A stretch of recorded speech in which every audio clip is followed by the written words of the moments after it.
Lydia's brother was the deputy to Jacob. Jacob always believed in procedure. For him, ends and means go together. When we wanted to declare a strike in Makerere, as Speaker, he insisted that we must take the motion to the Guild Representative Council, and if it passes, we must call a General Assembly, and then we can declare the strike. It was not like these strikes of these days of we go, way, something like that. Our motion was adopted, but the university had passed a resolution saying students cannot hold a General Assembly without permission of the Vice Chancellor. I went to Jacob's room on E Block and I said, what do we do, Mr. Speaker? If we request for permission, it will be denied. Do we defy? So I asked him, as Guild President, I'm asking you as Speaker, will you chair that General Assembly? And he said, yes, because our cause is just. At that time, we were opposing the government policy of structural adjustment program, which we then called stomach adjustment program. That policy was an austerity measure negotiated with IMF and the World Bank, which proposed reduction of government expenditure. It came with retrenchment, privatization of companies, later the UCBs, the cooperative bank, all those policies that led to that. It even affected the army. There was something called reduction in force. And that's how the president had to go into tricking the World Bank by introducing LDUs. Because he needed soldiers, but they could not be called soldiers. So that's what we were opposing. The policy also required reducing expenditure to higher institutions of learning in order to support primary schools and secondary schools. And we told the government, are you locking the children of the poor out of universities? That was the policy conflict we were having. It was not about food, it was not that we are tired of beans, because reducing expenditure to higher education meant that we were not going to have quality education. And I think we are having a problem with the quality of university education in Uganda today. I'm glad that the president of Uganda now admits that those who advised him to embrace that structural adjustment program fully were wrong, because there are some strategic companies that shouldn't have been sold. That's what we were fighting for with Jacob. So he called the General Assembly. There were radio announcements threatening us, but we went ahead and addressed the General Assembly, and we declared the strike, which was a lecture boycott. The students were not unanimous. There were students who opposed the idea of the strike. But democracy is about a majority. So the majority had to have its way. Unfortunately, it ended badly. Jacob and I and a number of other students were then targeted for expulsion for violating a statutory instrument of the University Council. We ran to Justice Owindolo. He was then a practicing advocate sitting at this hotel near Sheraton. He told us, bring that regulation. When he looked at the regulation, he realized that that regulation did not have the force of law, so we could not be expelled on account of violating a law which was not a law. Because the University Act required that that regulation should have been tabled before Parliament, and it was not tabled. So we really breathed. It was Justice Platt chairing the Commission of Inquiry. When we took that argument to him, he looked at us and said, that's very clever. Which lawyer told you that? And we told him. As you know, Jacob later went back to study law to continue fighting for human rights and justice. Jacob was my partner in the law firm, together with the late Charles Owor, who was an election commissioner. In many ways, Jacob became a true brother to some of us. Let me conclude by sharing Jacob's legacy.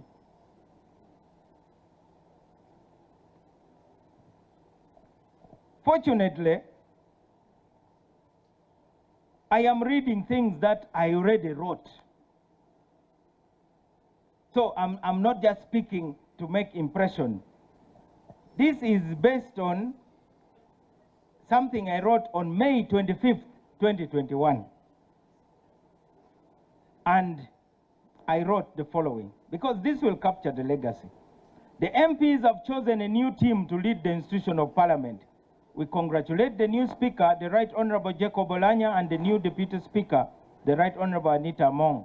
I've had the chance to speak to them and conveyed my congratulations. I also wanted to reach the former Speaker, but her phone was off. I therefore passed on a message through her personal assistant. I want to thank the Right Honorable Rebecca Alitwala Kadaga for her leadership of Parliament over the years. In her tenure, she redefined the institution of Parliament and gave it a stronger voice for the people, capable of taking a stand against many instances of executive overreach, especially in monetary affairs. Her networking skills has improved the image of our Parliament worldwide and made Uganda's Parliament a model that many democracies look up to and emulate. Given her knowledge and experience, she still has a lot to offer the people of Uganda and the world. We offer her our appreciation and prayers. We have very high expectations of the new leadership of Parliament. We expect them to have hard skills and soft skills. The hard skills are the mastery of the roles, rules, and traditions of Parliament and how to apply them. The soft skills are basically how to get things done with minimum friction. And that is Jacob's legacy. Getting things done with minimum friction. Some of the most important soft skills are how to make all members feel valued, how to build consensus, restraint in the use of the powers conferred on the office, ability to control meetings so they don't become unproductive, calmness and control over one's temper and emotions, impartiality and objectivity, sensitivity to the feelings of members, approachability, tact, timekeeping, keeping a constructive engagement with the other branches of government, ability and willingness to delegate, ability to network nationally and internationally, commitment to the skills development of members and staff. This is particularly important given that many members are new and young. Ability to respect confidences. I have to emphasize this because when you are in a high office, you get a lot of secrets. That is why LC5 chairpersons take the oath of secrecy. Members of Parliament don't take the oath of secrecy.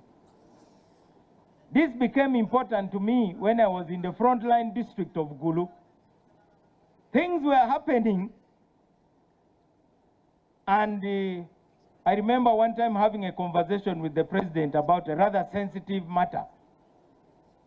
And he said, I know you are in opposition, but you must remember you took the oath of secrecy. If you say this on radio, you will be arrested. Unfortunately, around the president is where most of the leakages occur. These days, before cabinet members have reached Kampala, their minutes are already on Twitter.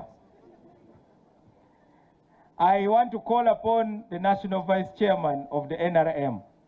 These leakages are going to cause us problems. Before even the president has made the list of RDCs public, the public already has it.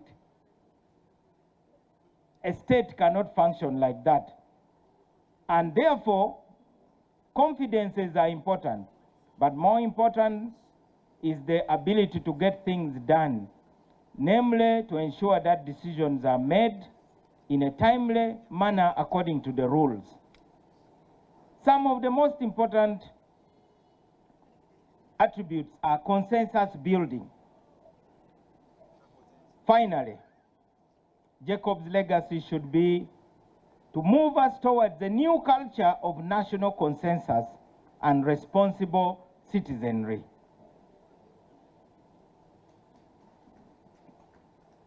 Consensus building is an essential part of nation building. All parties have radical wings. Even NRM has extreme radical wings. Even DP has extreme radical wings. But Uganda needs a broad center. If we are to have a successful transition, or even if there are problems, if we are to have the capacity to manage those problems, we need a broad center.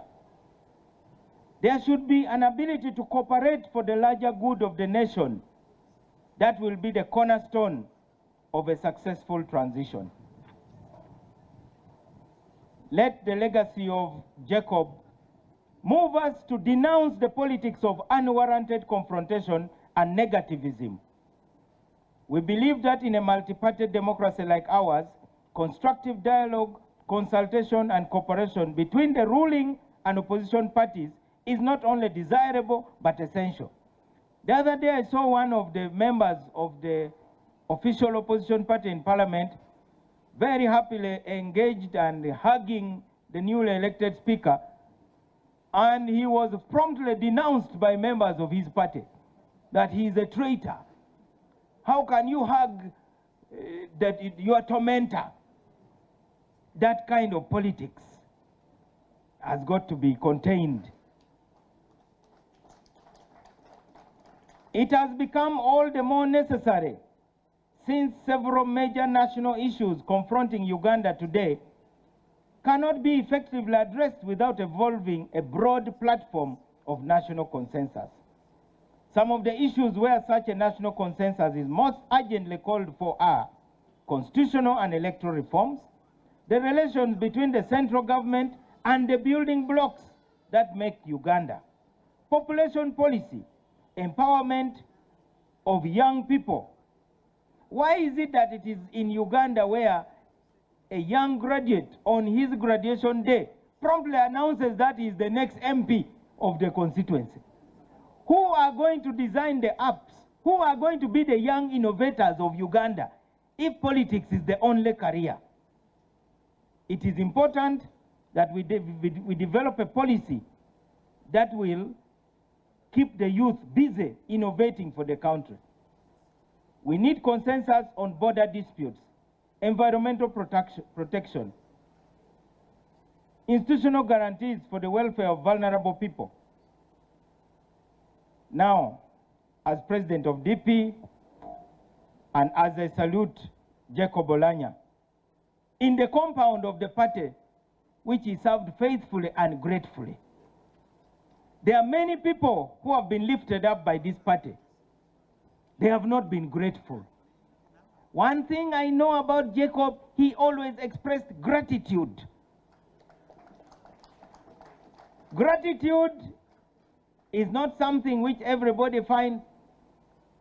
Even in the Bible, Jesus healed 10 blind people. Only one came to say thank you. Everybody wants to feel entitled rather than grateful. I want to testify. From the moment Jacob left his UPC party, he never looked back. He loved Uganda, of course, but he was fully committed to his party. And if there is any of you who may have had misgivings as to his loyalty, talk to me, because we had those difficult conversations. I was there when he received his membership card at night. Yes, it was Honorable Chizige who managed that process. I don't know whether he is here. One day he will have to tell you the story. As a final salute, we want to pledge as DP, we shall not practice political untouchability vis-a-vis any party. We will always talk to any party. 2, in all issues of national importance where a national consensus is needed, we shall adopt a policy of dialogue and consultation with other parties. Through the platform of iPod, we shall continue to raise important issues. We may not have the numbers, but what we lack in numbers, we have in ideas. We are therefore grateful that when we had the last iPod summit, we appealed directly to the president to release the young people, many of whom had been arrested in the course of the elections. And the president ordered the immediate release of over 60 people who were in prison. Of course, we were not thanked. We were insulted by the mother party of those people. 3, we commit to building a consultative mechanism and procedures. This consultative mechanism is important both to the NRM and to the opposition. Lastly, we shall actively seek the views, suggestions, and the participation of citizens and organizations outside the sphere of politics. An example is the issue of bail. You all know how that issue was about to divide the country. Many people were attacking the president instead of the idea or the policy. What we did as DP was to defend judicial discretion. If you want to tie the hands of judges, then what's the job of judges? We recommended that the right to bail is part of the right to a fair trial, which is an entrenched right in the Constitution of Uganda. We even threatened the referendum, and the Electoral Commission had cleared us. But we didn't leave all options closed. We proposed that the Chief Justice could issue practice directions to guide judicial officers to take into account the victim's views before granting bail in capital offenses cases. We are happy that the Chief Justice has issued draft practice directions, and the threat to amend the Constitution to tie the hands of judges has been abandoned. That's what we believe in as a DP. We could have also gone on TVs and radios to attack your national chairman and president of Uganda, to speak all sorts of things, but we thought that engaging constructively will be more fruitful. Through that, we will be able to achieve more. Finally, I want to thank you for this opportunity. On my maiden visit, Right Honorable Secretary General, whenever invited, I will come. But I'll not come to stay. God bless you.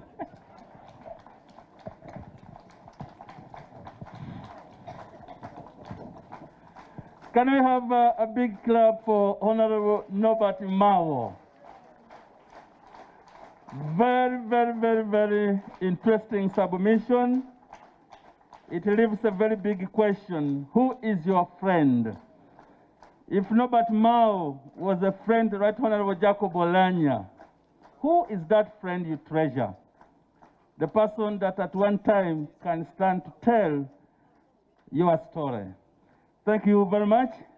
The Right Honorable Secretary General has asked me to request you, Honorable Norbert Mao, that we have a book here called The Legacy, published annually, and this story we shall get to you so that you give the Jacob's legacy, how we could make things done with minimum friction.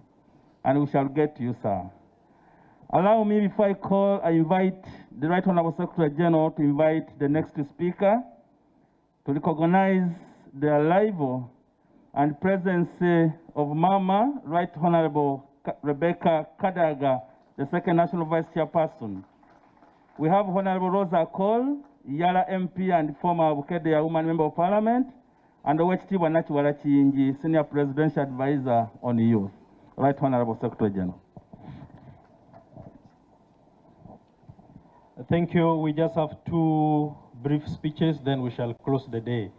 But before that, I've been requested by the office of our brother, Honorable Jacob Oulanyah, that would like to say a few words to the members who are here. So allow me to invite my sister Sarah Kajingo in 2 minutes to just say a few words. Thank you.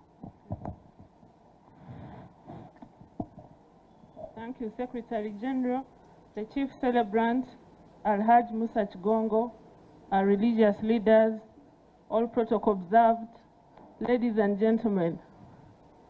We've not had the opportunity to speak about our departed boss, and we thank the Secretary General for this opportunity. Is Charlene Mukite here? And Sophie? Please join us. I've been serving as his press secretary for the last 8 months, and Bills Agaba as his PA. Now, there is so much that happens behind the scenes. But even as, because sometimes I listen to testimonies and I've been doing a lot of listening. And I sought to speak, to urge us to speak the truth whenever we are given the opportunity to speak.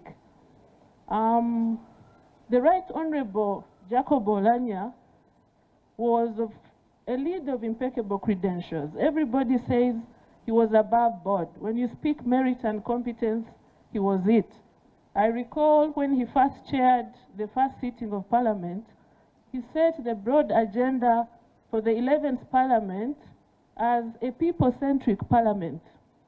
No wonder the Speaker of Parliament now has said the Parliament will continue to be led as a people's parliament according to the vision of the Right Honorable Jacob Oulanyah.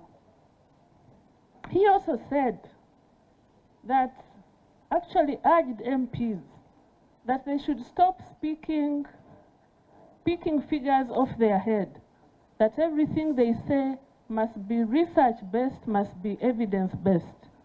In other words, he sought to have an authoritative Hansard, quotable by students, quotable by researchers, and whenever he spoke about transformation of the people. He always asked, how many people have we transformed on the basis of our policies, in what timelines, and how do we measure impact? Do we go back after 5 years and say, these are the budgets we appropriated? Or we go back to those villages and find out how many women who carry children on their back, jerrycans of water on their heads, have been transformed, or that a water source is now nearer to them. He had a knack for excellency and a very great timekeeper. We practically had to run to the house, because if he said the sitting will start at 2 p.m., it would be 2 p.m. We practically had to run. Now, my request to all of us is that we honor his memory by the values he held dear. He was a consensus builder. We saw him every day trying very much to lead Parliament in unison, ensuring he meets the Deputy Speaker, the Honorable Clerk to Parliament, the Chief Whip, the Leader of Opposition. And because for us as his staff, we have decided to continue to accord him privacy, continue to accord him respect and confidentiality in his death as we did in his lifetime. But permit me, since much of what his struggles were have been shared, there is a growing tendency in Uganda of the cancel culture on social media, sometimes sheer ostracism, and yet we don't know how much people are struggling with. And he was entitled to his privacy. We cannot take him on for not sharing his health. He was entitled to it. But the solutions to this trolling, ostracism, and what the Honorable Norbert Mao refers to as night dancing, I think cannot be firefighting. We have left our children to be brought up by cartoons. We have left our children to be brought up by self-help, house helps whose backgrounds we don't know. Many of these cartoons are violent. And you know the Luganda saying that akacha mama boka golola kakolachi. So, because social media is a medium used to express, to communicate. It's not social media that is the evil, but it is what our society has become. On a lighter note, the Right Honorable Jacob Oulanyah was never a bossy boss.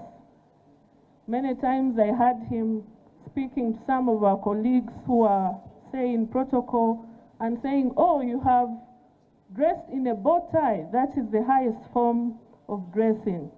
And regarding so much that happens behind the scenes that never gets to be known, on our own as staff, when we learned that he's not taking calls, he's at home, we reached out to the Senior Presidential Advisor for Defense. And we thank His Excellency the President for taking action, immediate action when he gets to know, and for assigning his personal doctor to ensure he is very well catered for, very well attended to in Mulago Hospital. And this is my last. He had a great sense of duty. Even when he was unwell, he chaired meetings, he chaired the House, and we thank the Uganda People's Defense Forces who enabled him to handle his last engagement in northern Uganda, which was consultation of members of the NRM in Arua, in Lira, in Gulu, and I think his very final public engagement was in Agago for a youth function. So we will forever be honored and very privileged to have served a leader of such impeccable credentials and values. May we continue to honor him by the values that he stood for. He built consensus to the extent that he even moved to Garamba to try and create peace with Konyi many years ago. So this debate around him that is very divisive really counters his memory, and I would like to urge all of us to celebrate his life in a manner that does not run counter to his values. May his soul rest in peace. Thank you. Thank you, thank you. My brother Oyubu here was somebody that was being looked after by the late Right Honorable Jacob Oulanyah. When I first met Oyubu, I was wondering, I even asked the Right Honorable, I said, why are you working with a child in your group? He said, no, that's a matured man, a man with a wife even. So I was shocked, just like you are shocked now. So Oyubu would like to say just a word before I invite the Right Honorable Rebecca Kadaga to say a few words. Protocol observed. Good afternoon. I would like to first start by forgiving those ones who are seeing me like a child. You know, Jacob had always taught me that forgiveness, there's a reason why God placed the word sorry, because they knew people would sin. Even it's not new. Sometimes when I'm driving my small car, kids look at me thinking I'm their age mate, forgetting I'm their father's age mate. By the name Zubo Nyong, I am one person who was looked after by Right Honorable the late Jacob. Jacob knew me 9 years ago. If I tell you the way I knew Jacob, I think Honorable Chiwanda. I met him with Honorable Chiwanda and a man who was called John. He was something in tourism. That was in Gulu. He met me and he called me But you young boy, what are you doing here? I told him, boss, I had not known he's a politician. I told him, you can't call somebody's husband a child. So he was like, are you sure? I even walked away. He followed me. I was like, this man might be sent to kidnap me. So we continued having jazz. Then I told him I have to go and sleep. So he told me why. I told him I have to wake up tomorrow to struggle for fees. He told me, no. Are you sure you're struggling? Let me meet your father. I was not ashamed to tell him I'm raised by a single mother. That's when he asked to meet my family. I took him. That's when I knew that Jacob was someone who was so much down to earth. He went to my home. By then we were living in 2 grass thatch houses. He went and sat in the veranda of our home, and he had a talk with my mom.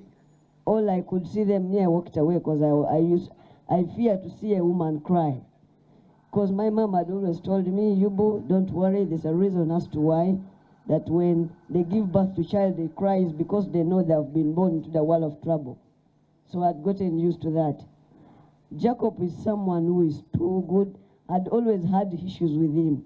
If I go to him, he was actually like a father, a friend, a brother. When we are out of office, he calls me even sometimes at midnight. We talk to check. He spends his time to go and study. I was studying with a son to Right Honorable Rebecca Kadaga at UCU. How is Timothy? Yes. I was actually in the team, campaign team for his son. So Jacob had always been nice to me. He treated me. There's no day I'd gone broke. After graduation, I went back to the village. He called me. He told me, Yubu, where are you? I told him I'm in the village. He told me, you man, that is why you're not growing. I tell you to be in Kampala. I've not paid you to be in the village. I told him, now if I come, are you going to give me a job? He said, you come, we shall see the way forward. So I came back, he started paying me rent, hustling, started moving like that. Sometimes when I go to him, I tell him I'm broke. He tells me I'm even more broke than you. I'd be like, this man has brought me to Kampala to suffer. So few days I see things going on. He keeps on doing a few things to me. So when he fell sick, I went to him. I needed some help. I actually wanted to remove one of my teeth. You know, I'm now growing all those things. So that's when I asked him. He told me, Yubu, if you know you have any problem with your mouth, sort it out when I'm still here. I was like, why are you telling me this? He told me, take it from me. By then, he had just come back from the hospital, the first time he came back. So I first moved out. Then he called me. It was around 8. He had not yet left the office. He told me, Parliament is going to advertise, so I want you to apply. But I was left with 2 weeks to graduate, and they couldn't wait. You know, Parliament is an institution that cannot wait for a single person like me. So I was like, no, let's wait for an opportunity to come. So the only thing he told me, I asked him, what best can you do for me? He told me, Yubu, this is what I want you to do. 1, make sure you be like me. Live the life of being a boy of swag to being a man of class. I change. He told me from today, I want you to become a bow tie boy, to represent me when I'm not there. I change. Are you seeing? So when I told him, Right Honorable, now that you're training me, why don't you give me a chance to also come as an MP? He looked at me, was like, will you manage? I told him I can even campaign more than you. Do you want us to try? He laughed at me. So when I became serious about becoming a member, Jacob made me to support NRM. Staunch. He gave me a reason that I have a reason for you. I was like, what is it? He told me, you have never been born in another regime, so you don't know about any past other religion, leadership. You have to be with what you were born in. I accepted and I admitted. I took it there and then. So I had 2 phones. I went to him. I told him, Jacob, I want to buy Leica. He told me one thing, Yubo, I want to change. You're buying things, you're spending money to buy things to impress those who don't care about you. And he told me one thing, that now that you're in Parliament, make sure you have the right friendship, because the friendship you make right now is the connection that your children will have. I took it. From there and then, that's when I learned to be a man of class, to talk about issues, to always spend my time with the intellectual people that give me advice to become Jacob. I'm sure all of you, if the right time comes, you can build a Jacob in me. I'm capable. So I don't have much to say about Jacob. All I can say is Jacob is a right person. I want to encourage my brother Andrew that be a strong person. We have managed. I grew up, I've not seen even my father one day. I don't know how he looks like, whether he's short like me or tall. I've asked my mother, she has refused to answer. So just have the heart. If I can manage without a father, how about you? You had a taste of it. Your father was strong, I'm not sure you have the blood. Just build in you that you can manage. There's nothing impossible as long as you have God. And I'm seeing you have the right people near you. Thank you so much for coming. Thank you, thank you. Can we clap for you, Bo? Thank you so much for those wonderful words. May I take the opportunity to invite the Right Honorable Second Vice Chair of the party, Honorable Rebecca Kadaga, to say a few words, and I would request her then to invite the Chief Mona, our first National Vice Chair, to come and talk to us. Then afterwards, the party has organized a small contribution to the family. We shall request the party leadership to hand over to the family, and we shall have an end to the function. Thank you so much.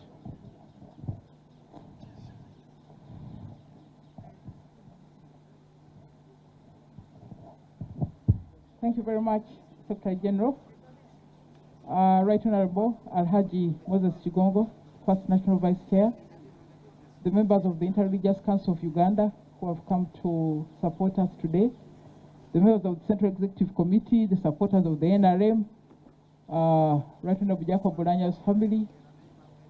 I want to thank the Secretary General for facilitating this occasion so that the party officially pays tribute to one of its leaders, a leader who was elected not very long ago and had, of course, planned to have an impact, but now it has been cut short because of what has happened.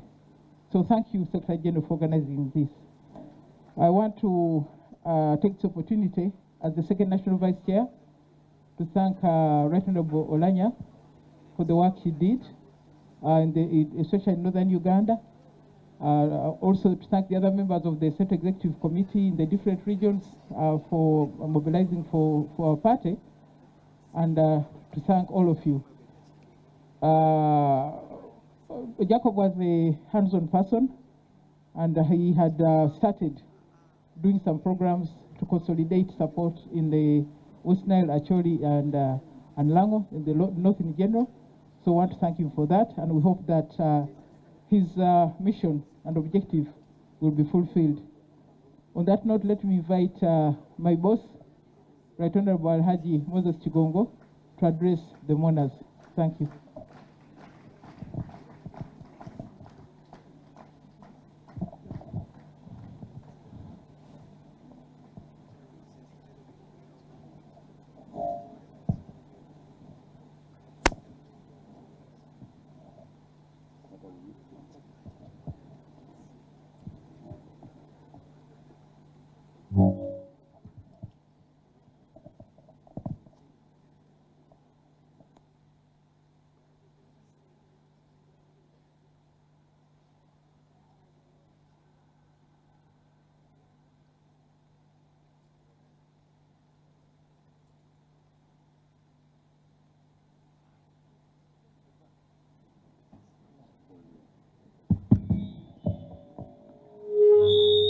My fellow mourners, the clergy, the Secretary General, members of the Central Executive Committee, my brother Mao, and all of you who are representing the other political parties, allow me to say a few words. First of all, I want to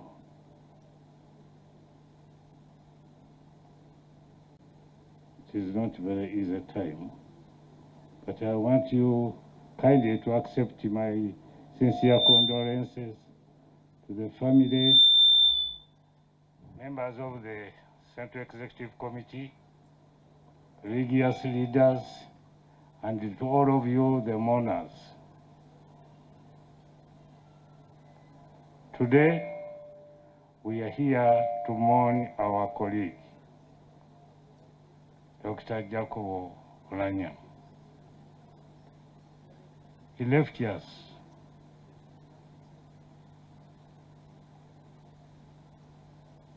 And I know he did a lot of things, and he was very loyal to the movement, very, very loyal.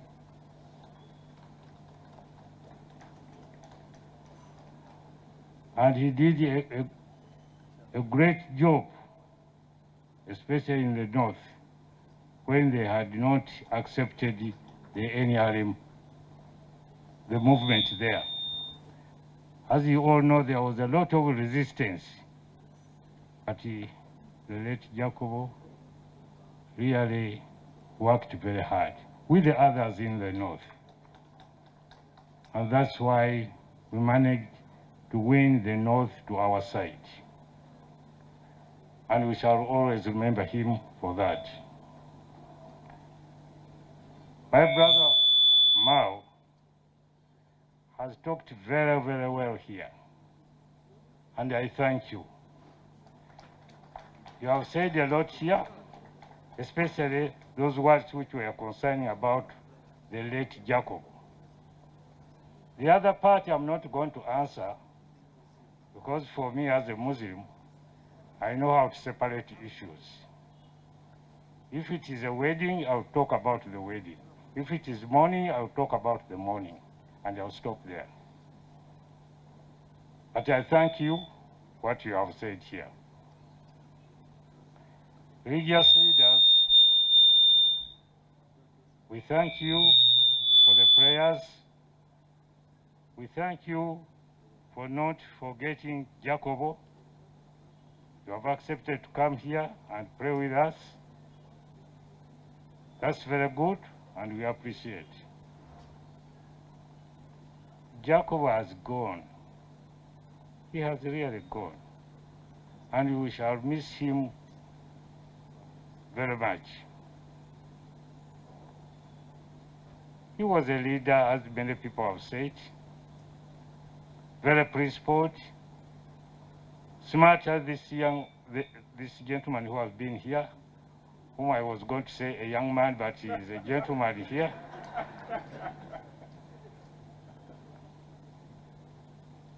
But what has he left to us?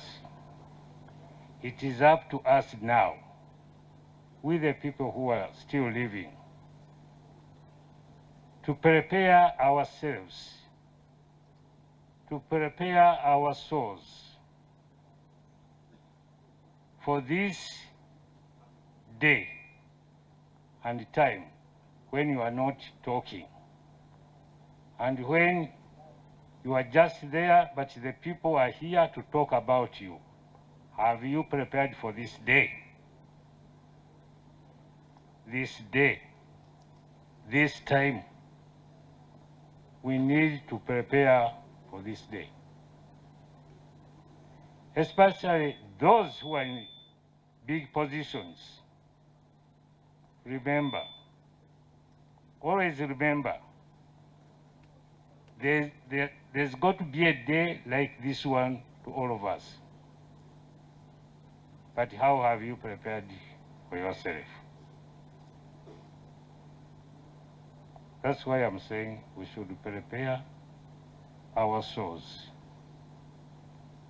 And we leave a legacy. But if you have not done a lot, what will the people talk about you? Because even now, I don't want to repeat what they have talked. Ever since Jacob died, people have been talking.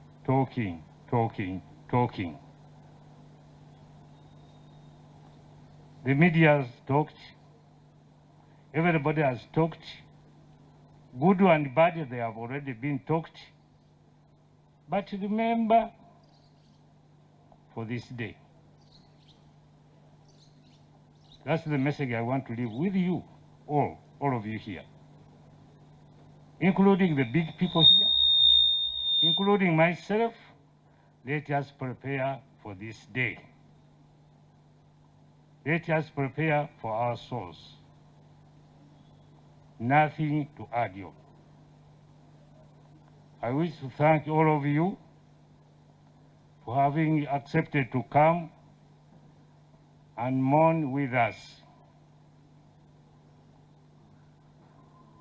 Now I understand. Anything you talk, you can really show it to the people. Now that you are here with the others from other political parties who are with us here, we cannot take it for granted. We really appreciate. To come and mourn with us, we appreciate. I know he's your brother, but even if he's some other people cannot come. And I know there are those who will be blaming you immediately after leaving here. But we thank you, we sincerely thank you, and you have really touched my heart.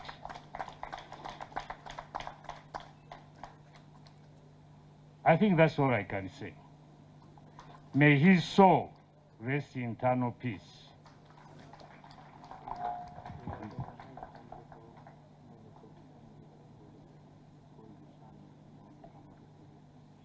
No, that can be done in the office, not here in the public.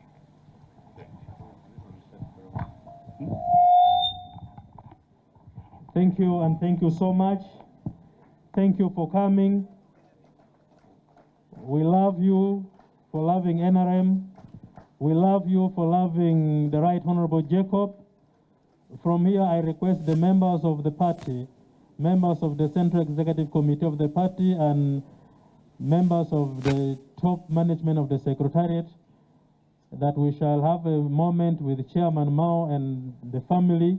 Thereafter, we shall move to the home of our comrade, Honorable Jacob.